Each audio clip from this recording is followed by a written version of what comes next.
Hey folks, welcome to the end of 2021 and the tested favorite things video. My name is Joey Fameli, and today I'll be sharing with you some of my favorite things I've been using this year. Some of it's video gear, some of it's audio gear, and some of it is cookbooks, of course. But let's kick this off to talk about lights. I love me some lights.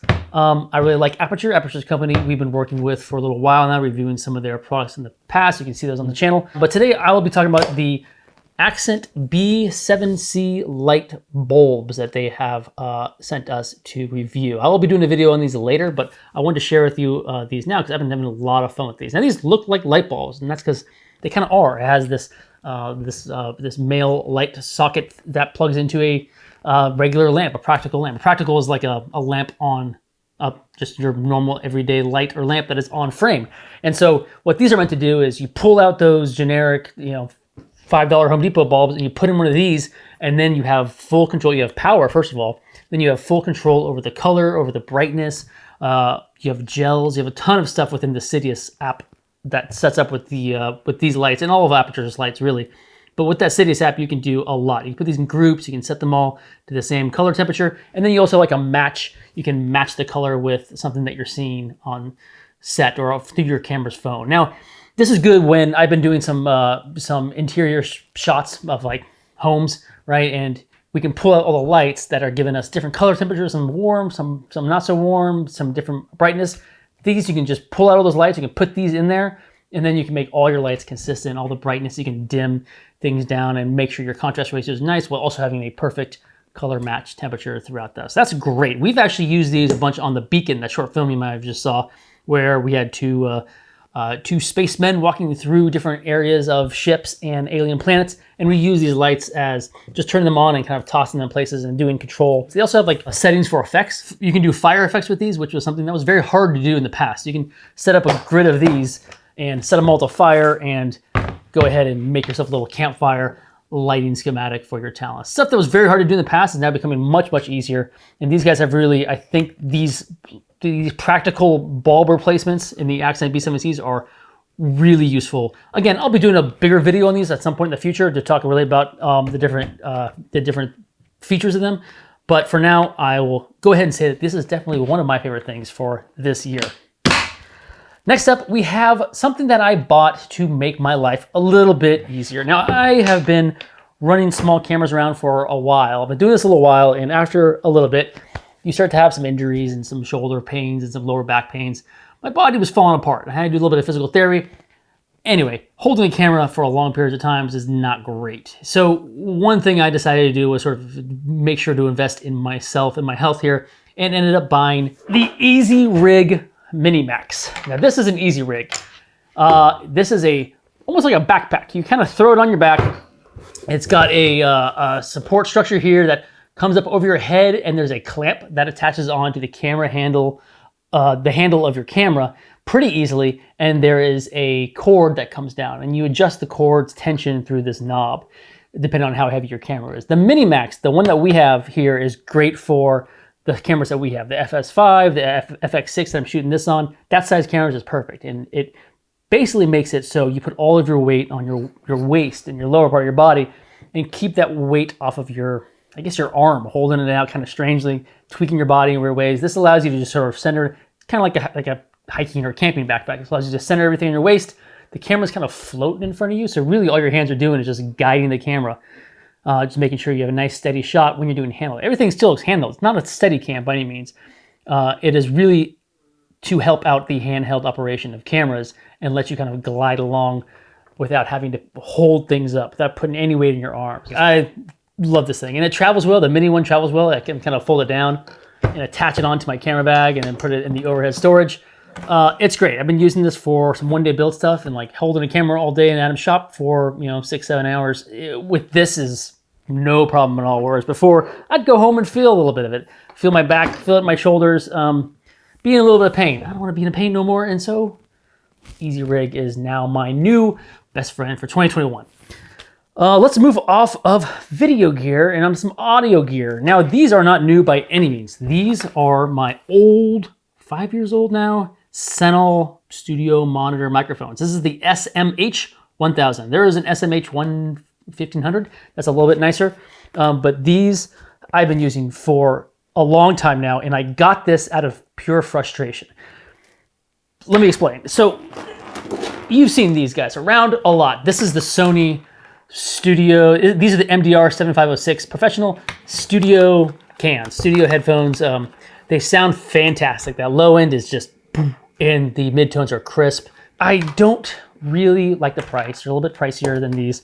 And the coiled up cables here just get caught on everything. Now, when you're running audio on a camera like we do, you don't want this mess when you have other cables coming off of you. This just wraps up into things and it makes life kind of heckish.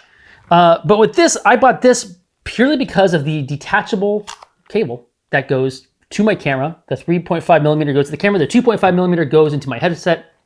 And these are like $4 or $5 to replace. They're actually pretty, you can see a little bit of tear there and a little bit of tear on the actual earpieces themselves, but they've lasted longer than the Sonys. The Sonys, I've always had to replace these. And they aren't, it's not expensive. I mean, it's not terrible, but it's always kind of a pain because these things kind of fall apart. I like the build quality of the Sentinels. I like the price of the Sentinels. I like having this cord be so short. I like being able to change it out when I want to. Not only does it work really well with having a camera right in front of you, the length of it is perfect, but it also is great for laptop. I can bring studio cans with me on a laptop when I'm editing remotely, and I know that I have good audio quality without having to put this in a backpack, and have it get tangled up in every single USB-C cable that I have. It folds up. Both of these headphones fold up really nicely for travel. I mean, this has fit into my jacket pocket before. I love this thing. The Sentinel SMH1000. The Sonys are good too. I don't poo-poo the Sony studio monitors. Those are fantastic. But for field operation, for everyday use, these Sentinels are amazing. Let's continue on with audio. For you people who like wireless earbuds, like me, but aren't in the Apple ecosystem, or maybe don't want to buy AirPods, I like the Jabra Active Elite 75T headphones. I've been using these a lot. I jog quite a bit, and so these have been very comfortable and have done me very well while I've been running many, many miles. The battery life is like 4 or 5 hours. The case charges them pretty well. It's USB-C. It's very typical as your earbuds go, but as an alternative to AirPods, if you are looking for some kind of AirPod equivalent, AirPods are fantastic. They work really well. They sound great. I've heard that they sort of deteriorate over time. I don't know enough about that. I'm not an Apple person, and I'm not saying anything bad about Apple, but if there's other options out there. And the Jabra 75T, I've tried a few other Skull Candy. I've tried some other lower end Bluetooth headsets, and they just weren't great. These, the audio quality on my calls and the people who can hear me, the microphone on it is fantastic. I think it's comparable to the earbuds, absolutely. The music sounds great. It's got like a pass-through mode. You can adjust the EQ in the app. So as far as wireless audio goes, that's the Jabra 75T Elite Actives. Now let's talk about food, one of my favorite things in the world. And cookbooks are my second favorite things in the world. Now, I look for cookbooks. I don't necessarily do recipe books, but I like cookbooks based off of like cooks, chefs, or restaurateurs that I like. People that are kind of just dive deep into something specific. I do a lot of very specific, either regional or type of food sort of book. I've done pizza books in the past. I've done sourdough, pastas. I have all these, definitely different countries. But the two books I want to talk about this year are the two that I've been really futzing around with. And that first one is Pizza Czar. Pizza Czar is by Anthony Falco. He is a pizza consultant. He was a pizza chef for Roberto's in Brooklyn, which is a sort of a well-known pizza joint. And he went off and became a pizza consultant for places all around the world. So he goes to places like Brazil, understand their local environment, their local ingredients, what they have, and create pizzas and pizza styles based off of what they're really looking for. So he's not really a purist in the Neapolitan sense or the Detroit pie, but he is just an obsessive about pizza, which is why I really like this book. This book is essentially a journal and writings and musings of someone who is just infinitely curious about pizza and the process of making it and why we like it and what we can do with it. That's Pizza Czar by Anthony Falco. Now, 2020 was all about sourdough, but 2021 is all about sausage.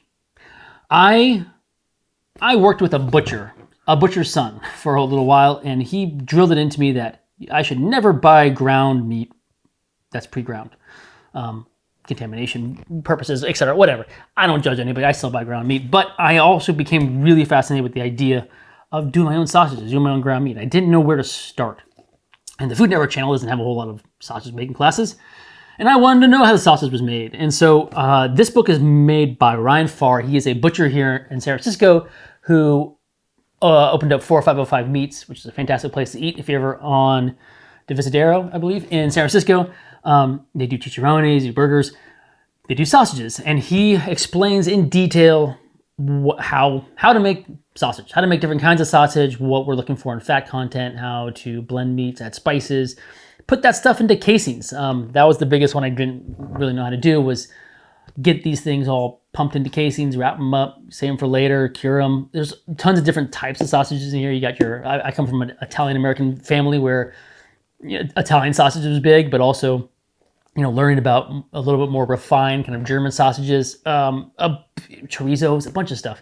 I have access to meat people, and so being able to use cuts of meat that I may not necessarily want to cook with and making it into great sausages has been really fun. And if you have a stand mixer, you can get yourself a nice little sausage grinding, stuffing attachment for that, and it works really well. That's what I've been using. So that is Sausage Making by Ryan Farr, along with the Pizza Czar cookbook, some audio gear from Senol, Jabra, my Easyrig Minimax, the Aperture Accent B7C lights, which you'll see a full video on later. And these are just a little bit of my favorite things from 2021. Now, thank you guys all for hanging out with us all year. Thanks for watching and supporting our content. This has been another great year, and we hope to see you guys next year for a lot more fun stuff. Until then,